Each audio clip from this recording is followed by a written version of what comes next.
Incentive വെട്ടിക്കുറച്ചതും ആനുകൂല്യങ്ങൾ ഇല്ലാതാക്കുന്നതിനു പിന്നിൽ നെല്ല് സംഭരണം നിർത്തലാക്കാനാണെന്ന് ദേശീയ കർഷക സംരക്ഷണ സമിതി പ്രസിഡന്റ് പാണ്ടിയോട് പ്രഭാകരൻ.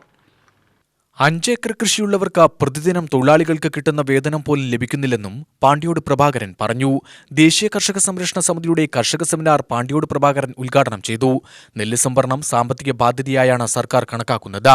പുറത്തുനിന്ന് അരി വാങ്ങിയും കേന്ദ്രം നൽകുന്ന സൗജന്യ അരിയും ചേർത്ത് നൽകിയാലും കർഷകർക്ക് നൽകേണ്ട തുക വരില്ലെന്ന കണക്കുകൂട്ടലിലാണ് സർക്കാർ പ്രവർത്തിക്കുന്നത്.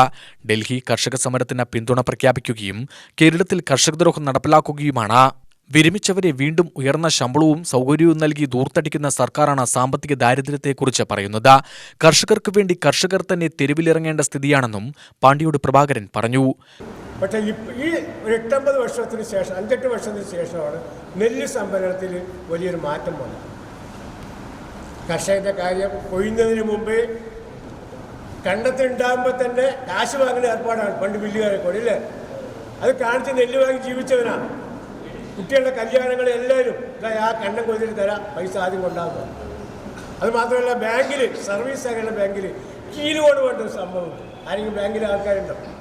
കീലോട്, അതായത് നമ്മളെ നെല്ലെടുത്ത് കൊയ്ത് കഴിഞ്ഞാൽ നെല്ല് അവൻ്റെയാണ്, അവൻ്റെ ഗോഡൗണിൽ കൊണ്ട് പൂട്ടിയിട്ട് താക്കോൽ അവൻ്റെ കയ്യിലാണെന്നാണ് കീലോട്. അതെല്ലാം നിർത്തി. അപ്പം അങ്ങനെയാണ് ഇത് തുടങ്ങിയത്. പിന്നെ നെല്ല് സംഭരണത്തിൽ കേന്ദ്ര ഗവൺമെൻറ്റിൻ്റെ നിയമമായി ആയതുകൊണ്ട് ഇവരുടെ എല്ലാ കണക്കുകളും അപ്പോൾ കേന്ദ്ര ഗവൺമെൻറ് അറിയിച്ചിരിക്കണം. അത് കുറേ വർഷമായിട്ട് അത് അറിയിച്ചിട്ടില്ല. അതിന് ഫലമാണ് പൈസ നീണ്ടുപോകുന്നത് എന്നാണ് നമ്മൾ മനസ്സിലാക്കിയത്. കേന്ദ്ര ഗവൺമെൻറ്റിൻ്റെയും ചില കേന്ദ്ര മന്ത്രിമാരുടെയും പത്രങ്ങളും വാർത്തകളൊക്കെ നമ്മൾ വായിച്ചത്. അപ്പോൾ വൈകലാണ് നമ്മുടെ ബുദ്ധിമുട്ട്. അത് നമ്മളായിട്ട് വൈകിയല്ല, നമ്മുടെ ഉദ്യോഗസ്ഥ തലത്തിലുള്ള വൻ വീഴ്ചകൾ ആണ്.